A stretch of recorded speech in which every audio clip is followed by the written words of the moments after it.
Toto je krátky súhrn prednášky Aindru Prabhua. Sme veľmi chorí, pretože máme stále veľa anart a bod, ktorý som začal rozoberať bol, že anarty pochádzajúce z priestupkov proti svetému menu budú pokračovať až do úrovne vestu siddhi, kedy už máte obnovené duchovné telo v zábavách pána. Hlavný problém spočíva v tom, keď si udržiavame naše materiálne pripútanosti, a to aj po vypočutí toľkých pokynov, plus, ak nemáme plnú vieru v spievanie svätého mena. To sa ráta ako jeden priestupok, 10. priestupok proti spievaniu svätého mena, a je v podstate koreňom všetkých našich problémov, pretože príležitostí pre sádhu sangu máme mnoho. A aj keď nie, tak ak hľadáte, nájdete. Čo potom ale spravíme s tou sádhu sangou? Sádhu sanga primárne znamená načúvať sádhuovi alebo sa ho dotazovať, a vtedy prirodzene započujeme nejaké pokyny.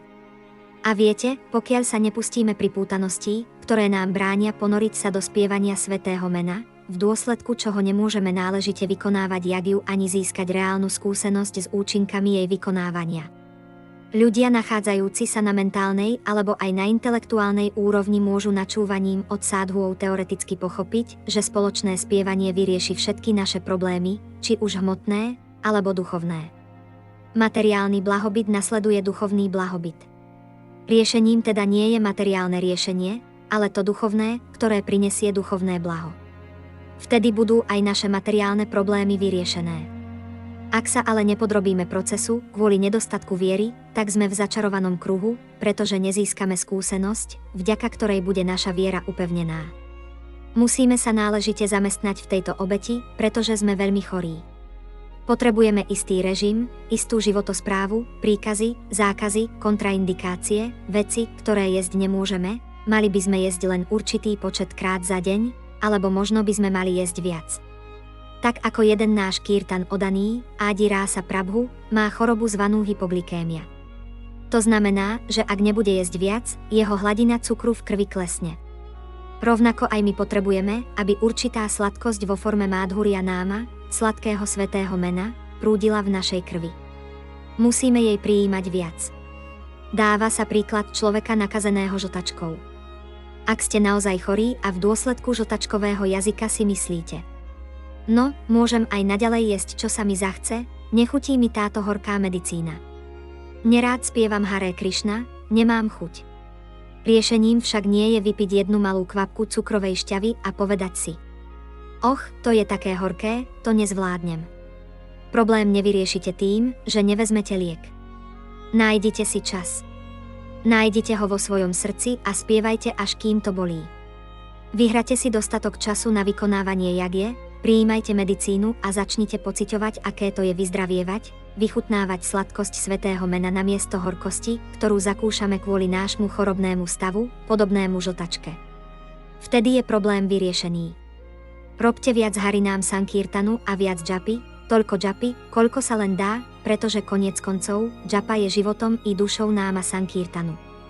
Je silou náma Sankirtanu a základom našej osobnej čistoty, vďaka ktorej môžeme dúfať, že budeme môcť vykonávať splnomocnený náma Sankirtan pre potešenie našich duchovných učiteľov a Krišnu.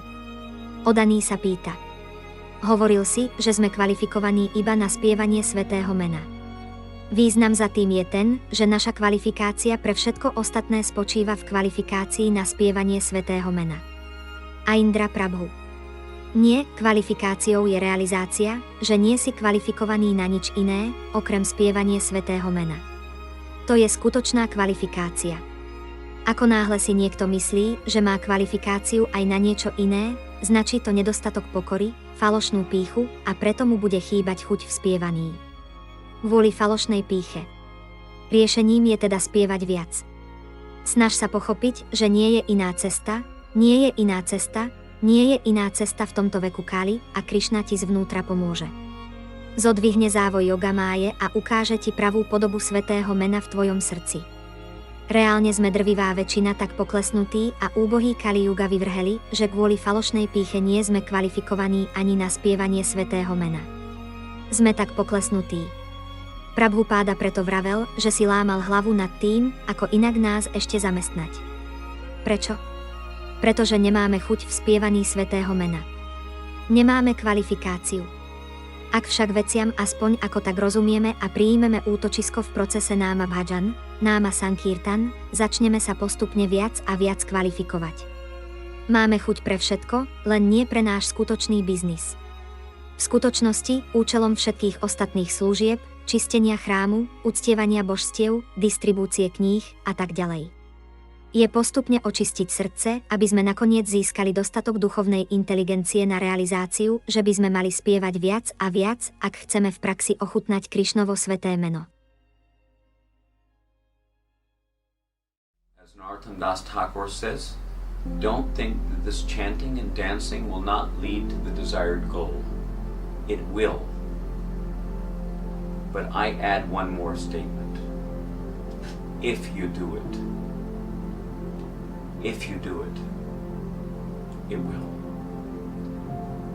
Don't think this chanting and dancing will not lead to the desired goal. What is the goal? Krishna Prema. Chanting and dancing for the purpose of pleasing Lord Chaitanya. You can hardly expect to please Krishna in this age of Kali without pleasing Lord Chaitanya. So primarily our chanting and dancing is for the pleasure of